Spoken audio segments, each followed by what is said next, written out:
Molweni, igama lam Imkita, and welcome back to my channel. I am very glad that you clicked on this video and that you are here in this community. If you have been enjoying my videos but you're not yet subscribed, then please join the community, join the party, the fun club, and hit that subscribe button.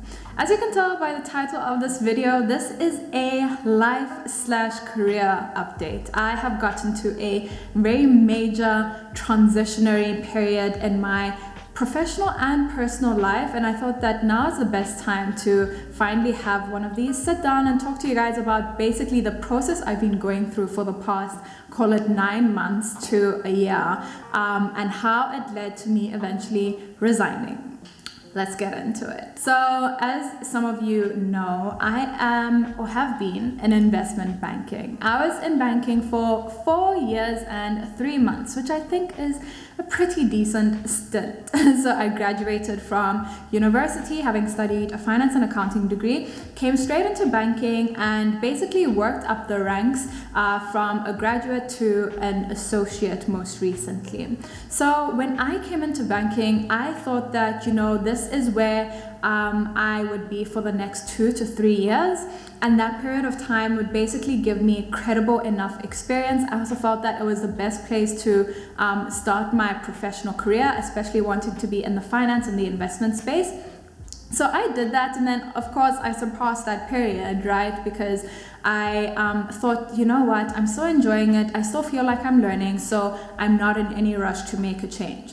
So that was the case for a number of months, or I guess a number of months, almost a year. And then last year I got to a point where I started to really question whether I was still enjoying and learning on the job. Of course, I was learning, let me not say I wasn't, but as you become more senior, that growth curve, which is really steep in the first year or two, starts to plateau a bit.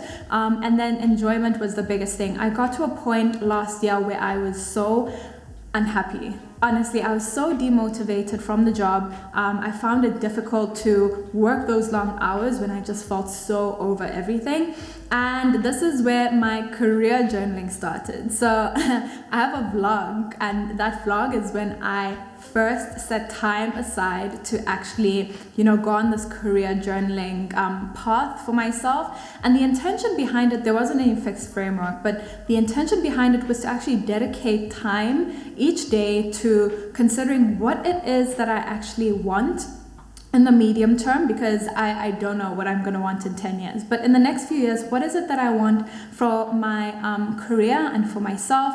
And then from that, I was able to narrow down, companies that I wanted to apply to or set job alerts for, people that I wanted to talk to, etc. So it was dedicated time to basically give me some structure in a very unstructured phase in my life, because I had so many thoughts in my head, like maybe I could apply for this or that and do this and that. So I started career journaling last year, and this has been my trusted friend. This is my journal. I took this everywhere. I took it when we went on holiday to the Maldives, when I went to Cape Town, to East London, when I was at home. I was constantly jotting things down in this book.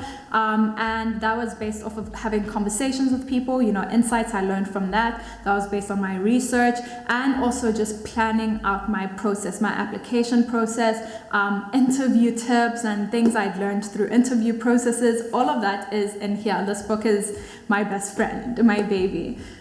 So I started career journaling, and I got to a point where I was able to narrow down the things that I want in my career, and I felt that investment banking doesn't really have those, and it's naturally time for me to move on to the next thing. I also asked myself, do I see myself as a vice president or a director, because that's what comes next in the hierarchy, and I simply didn't. I didn't aspire to get to that level. I didn't think that I'd be excited at that level. I also didn't think, frankly, that the work-life balance would be much better at that level. But let me read for you the things that I had identified that I wanted for my next job. So I eventually narrowed it down to, I wanted a job that's focused on Africa.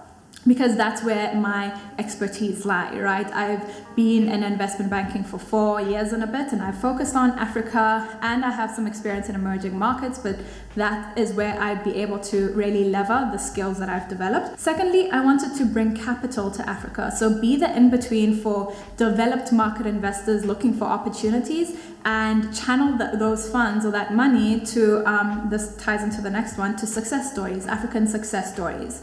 So I wanted to bring capital and invest in success stories. And then I also wanted more impactful work. This is one of those key things that I was thinking about last year. I felt that I wanted meaningful work where I'd feel excited to wake up every day and feel like I'm making a difference. And simply in banking, I didn't feel that that was the case. You channel money to make CEOs more money and CFOs who already get paid tens of millions of rands and dollars, right? And you could justify it to say, well, at the end of the day, the decisions they make are beneficial for shareholders, and some of those shareholders are pension funds, and so that benefits pensioners, etc. But I didn't feel that the work I was doing was meaningful, and I wanted some place where I felt the impact more directly of my day-to-day job. And then lastly, I wanted to work with smart Black people.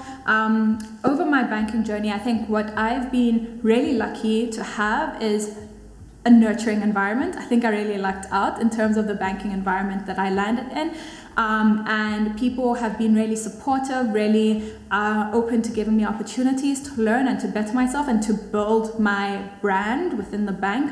And I wanted that, of course, in the next place that I land up at, but preferably also coming from Black people. So those are the things I was able to narrow down, and it really gave me an idea of what I want to do, because if you're familiar with the industry, then what that kind of looks like is working in venture capital or private equity or impact investing. And it was more impact investing which I was focused on. And last year I was involved in 2 processes. So of my top 5, I kind of identified the top 5 companies, and I interviewed at 2 last year, and things didn't work out, which was devastating. And it was probably, it contributed to me also taking such a long break from YouTube last year. I felt so frustrated knowing now that I want to leave.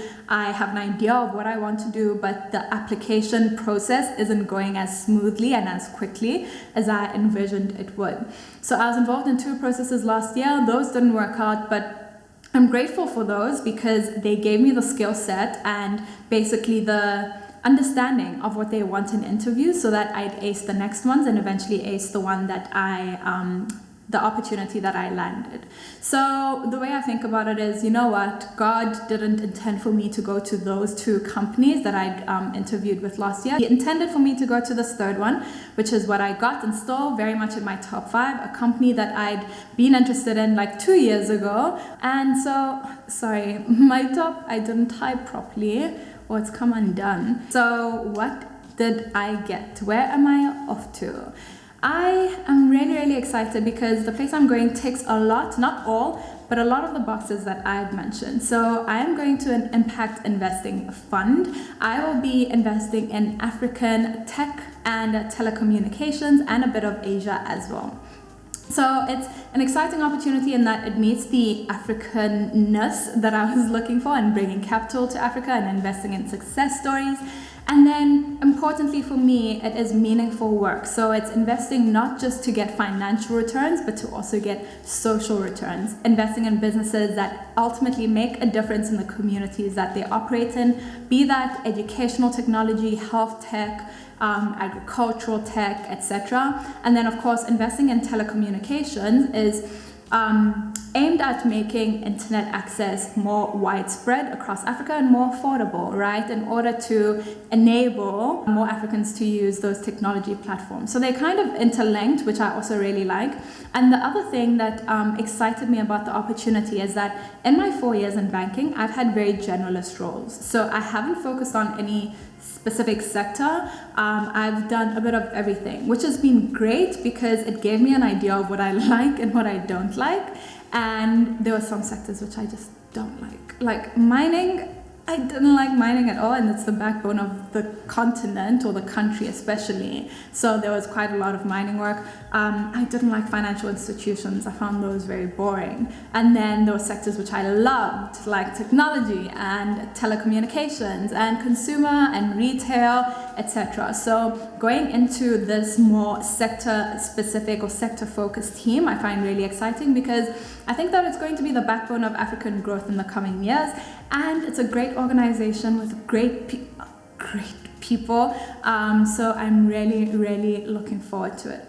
What it also means is that I am moving.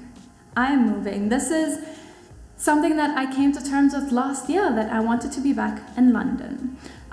So after moving, I got here, November 2020. And in the first few months, I was super happy to be back home. I felt that, life was good. I was close to my loved ones, especially, and just fueling up on all that love and affection and care that I hadn't received in a bit. And then after some time, I realized that firstly, the job opportunities that I'm most interested in are sitting in London. So people investing in Africa sit in London, a lot of them, or especially the ones with of the scale that I was interested in. So with large funds under management and willing to put large investments down, they were sitting there. That was the first thing. And then the second thing was, I came to realize that I love the city. I absolutely love London, but I wasn't able to enjoy it due to a number of reasons. And I think one of the key reasons was that I had a really demanding job, and so I wasn't able to build a support structure because you can't do anything midweek, and then weekends maybe you're traveling or whatever. But I wasn't able to build a support structure the way I wanted because of how demanding the job was. I don't think that I explored the city to its potential or explored the city as much as I wanted, again because of the hours. And then I had a very short-term mindset. I kind of told myself that I'm there for 2 years, and this also contributed to not really building solid friend groups because I felt like I'm going to leave these people in 2 years in any case, right? So there were a number of reasons that contributed to my not enjoying the city, but on the whole, I loved the city. And so I felt like if I go back in a job that has much better work-life balance, I'd actually be able to build on those things, to build a support structure. Also, I happen to know some friends, some very close friends who've moved to London in the past year or two. And so I feel that I have a good starting base as well. So I'm keen to go back in a job that has much better work-life balance so that I can actually enjoy the city. I can go for midweek dinners. I went for a midweek dinner in my last days on the job in investment banking, and I was like, oh, people do this? They go out for dinner on a Thursday? That's amazing. So I'm looking forward to that and to really enjoying the city in a much more flexible job. The other thing that contributed to my wanting to leave in SA, apart from the fact that the job I wanted was only in London, was taxes. You pay, service delivery, let me say. You pay so much in taxes, and honestly, in banking, your gross pay can be a few millions. Mine was in the past year. And then you pay so much in taxes on that, and you see nothing in terms of service delivery. I saw nothing in the Eastern Cape. It's just, I was so frustrated by that, by paying like 40% on pay and seeing nothing for it. Safety was also another big thing. I found it difficult to adjust back to being in Johannesburg. I feel constantly paranoid when driving at night, and all these things that are especially faced by women in Johannesburg, I found difficult. And then what else? It's just the quality of life is entirely different. And I know that saying this comes from a place of privilege, being privileged to be able to, identify these things and eventually make the decision to leave. And I definitely don't take that for granted. So all of these things contributed to my decision. Yes, I will still miss my family. Yes, I do still have a stronger support structure in South Africa, but I feel that it's the right move to move back to London and to move back longer term, with a longer term mindset. I mean, if I can get my children a British passport and a South African passport down the line, that would be great for them, but we don't know what life's going to bring also in like 5 years. This is the other thing I've learned about myself. I'm very open to changing my mind. And this is one of those things where I changed my mind. And now, having moved home, having seen what type of life I can have in Johannesburg, I feel the yearning to be challenged and to really progress my career and to travel, which is the best part. I absolutely love that about being in London previously. I'm keen to travel. I'm keen to make friends from all parts of the world, from all walks of life, and to be that girl, right? To be a cosmopolitan big city girl. I'm really looking forward to all of that, to this whole next step, basically. So what does that mean then for the channel? As I said, I think a number of people came here for investment banking content. I will not be making investment banking content anymore, simply because I'm in a new chapter. I'm at another place in my life, and that's not my career anymore. I probably won't make impact investing content just yet because, like in banking, I felt that I needed to build up my credibility and my knowledge for a bit of time before I started making content. And similarly here, I think, there's a lot to learn. I'm excited to learn all of it, but it's very early to be making any type of videos on that. I do still want to make career conversations, specifically focused on careers in the finance and the investment space. And so I'm still very much open to making those videos, but banking solely, I don't think that I'll be making those. What it also means is that you guys are going to come along with me for all the moving admin and the move itself. There's quite a bit to sort out, from selling my car to moving out of my apartment, getting the visa done. What else? Actually getting there, finding an apartment, settling down, and then of course we'll be loving that side and vlogging that side.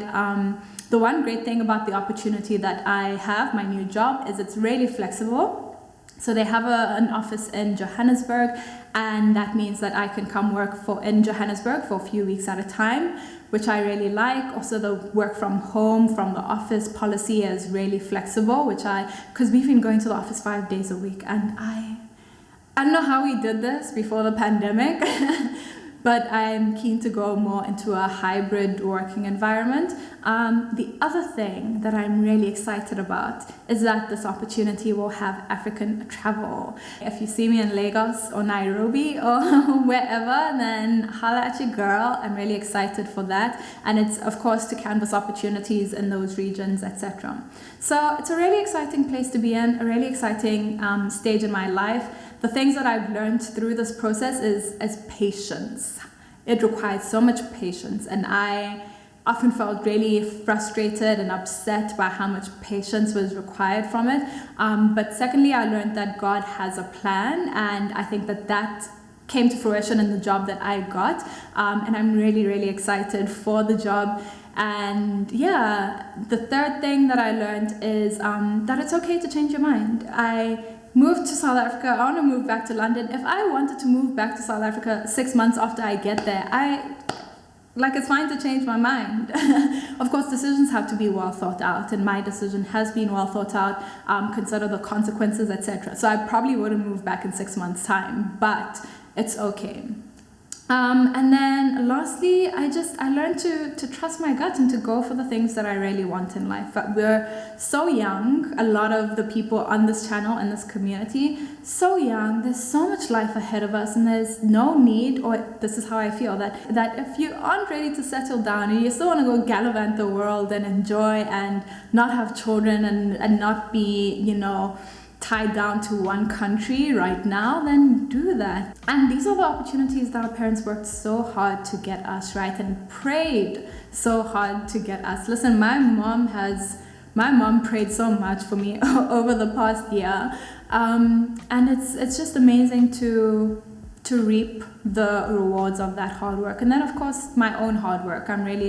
I feel proud of all the work that I've put in. I think I built a really good brand as a hard worker, as a knowledgeable person in the banking industry, and I'm keen to do that in a new field. So that is my life update. You guys are probably going to see me moving out of here in the next vlog. I'll be doing a few vlogs also because I had my last day. I'm done now. I'm kind of relaxing for a month and a half while I sort my visa out and wait to start my next opportunity. So I'm trying to make the most of this rest period, but I'll also be trying to vlog during it. So big changes, exciting changes, scary changes, but I am entirely ready for them, and I know that God's got me and things are going to work out. My path is going to be very blessed, and I'm thankful for that already. I hope that you enjoyed this video. I hope that it gave you insight or maybe motivation if you're also at a point where you're trying to make a big change or a big decision. And I'll see you on the rest of this journey. Bye.